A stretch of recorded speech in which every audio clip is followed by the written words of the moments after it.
ને જ્યારે જસ્ટ સ્ટાઇલના બોર્ડે મહત્તમ 1550 રૂપિયાના ભાવે શેર બાયબેકના નિર્ણયને મંજૂરી આપી છે।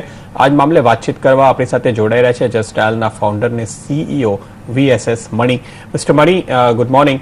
अगर आप हमें एक अंदाजा दें कि कितना अमाउंट आपके हिसाब से होगा जो टोटल आप खर्च करेंगे?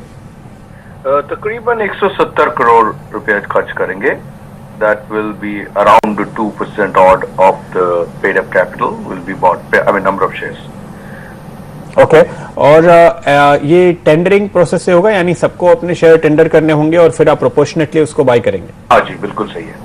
ओके, चूंकि आपने एक अंदाजा दिया है 1500 के आसपास करने का, आप अगर हमें एक ये समझाएं, हमने आपका जो शेयर होल्डिंग पैटर्न है उसको समझने की कोशिश कर रहे हैं।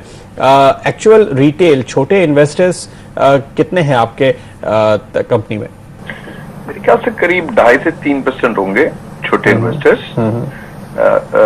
बाकी सारे HNI और आपके ज्यादातर इंस्टीट्यूशनल इन्वेस्टर्स हैं। बिल्कुल, इनफैक्ट करीब 27-28% ऑफ FIS की शेयर होल्डिंग है और इसके अलावा भी फॉरेन कॉर्पोरेट बॉडीज के तहत आप करीब 31-32% की होल्डिंग है। प्रोमोटर्स की काफी शेयर होल्डिंग है। तो आपको क्या अंदाजा है कि क्या ये इंस्टीट्यूशंस पार्टिसिपेट कर रहे होंगे? उनके साथ आपने कोई डिस्कशन किया है? अभी तो हमने अनाउंस किया, अभी कहना मुश्किल है क्योंकि हर एक का अपना अपना होता है स्ट्रेटजी। मतलब रिटेल इन्वेस्टर्स कैसे भी they can even try to surrender all the shares, but मिलेगा अगर सब लोग, अगर डिमांड ज्यादा है तो उनको 2% ही बाय बैक होगा। ओके, अगर सारे लोग करते हैं, और जाहिर है कि चूंकि प्रोमोटर्स तो नहीं करेंगे तो बाकी के जो 2/3 बचे उनके बीच में से 2% होगा तो वो 2 की जगह 3% शायद हो जाएगा। लेकिन आपका अपना क्या इरादा है? आपने ये फैसला क्यों किया? नहीं, हमारे से हमेशा ये सवाल पूछा जाता था कि इतना कैश का क्या करेंगे आप वगैरह वगैरह। हम कुछ M&A अपॉर्चुनिटीज देख रहे थे इस फील्ड में क्योंकि हाई ग्रोथ एरिया है। तो हमने जितने भी देखे कुछ भी सही नहीं लगा क्योंकि बहुत सारी कंपनियां उतने मतलब प्रॉमिसिंग नहीं है। हमें लगा कि सब 1-2 साल में थोड़ा वीक लग रहा है, तो हम सोचे कि ठीक है, इतना कैश रखने से अच्छा है कि शेयर होल्डर्स को दे दें वापस और कंपनी का शेयर कैपिटल थोड़ा रिड्यूस कर देते हैं, जिसके जरिए होल्डिंग किसी का कम नहीं होगा परसेंटेज बेसिस पे और कैश भी थोड़ा पे आउट हो गया। इनफैक्ट कुछ दिन पहले तो हम ये सुन रहे थे कि आप कुछ फंड रेजिंग की तैयारी में है और फिर आपने बायबैक का फैसला किया। क्या वो पहले वाली खबरें कुछ गलत थी, या जैसे आपने बोला कि कोई ऐसा मौका नहीं है इसलिए आपने उसको टाला है? मतलब ऐसे अपॉर्चुनिटीज आए थे हमारी तरफ, तो हमने बोर्ड ने एक सिर्फ एनेबलिंग रेजोल्यूशन दिया था कि जरूरत पड़े तो तुम कर लेना ऐसे करके। बट जितना काम करके देखा हमने उस पर कुछ भी nothing of substance came out of it. तो इसीलिए हमने उसको मतलब बेसिकली वो तो शेल भी हो गया, आप सोच लो। अब फिलहाल ये बायबैक तो मतलब वो तो प्राइस के हिसाब से अगर आप इस तरीके से देखें कि प्राइवेट साइड में कंपनीज की वैल्यूएशन और हमारी लिस्टेड कंपनी में मतलब there is a huge difference, you know. So we are a highly profitable, growing, positive cash flow company.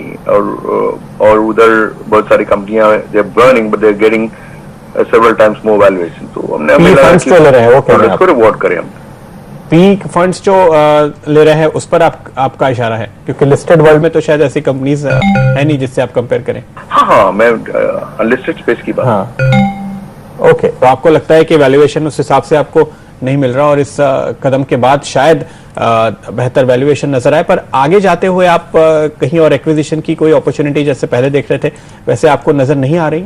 जिस हिसाब से इकोसिस्टम है अभी 1.5-2 साल में मुझे नहीं लग रहा कोई अपॉर्चुनिटी आएगा।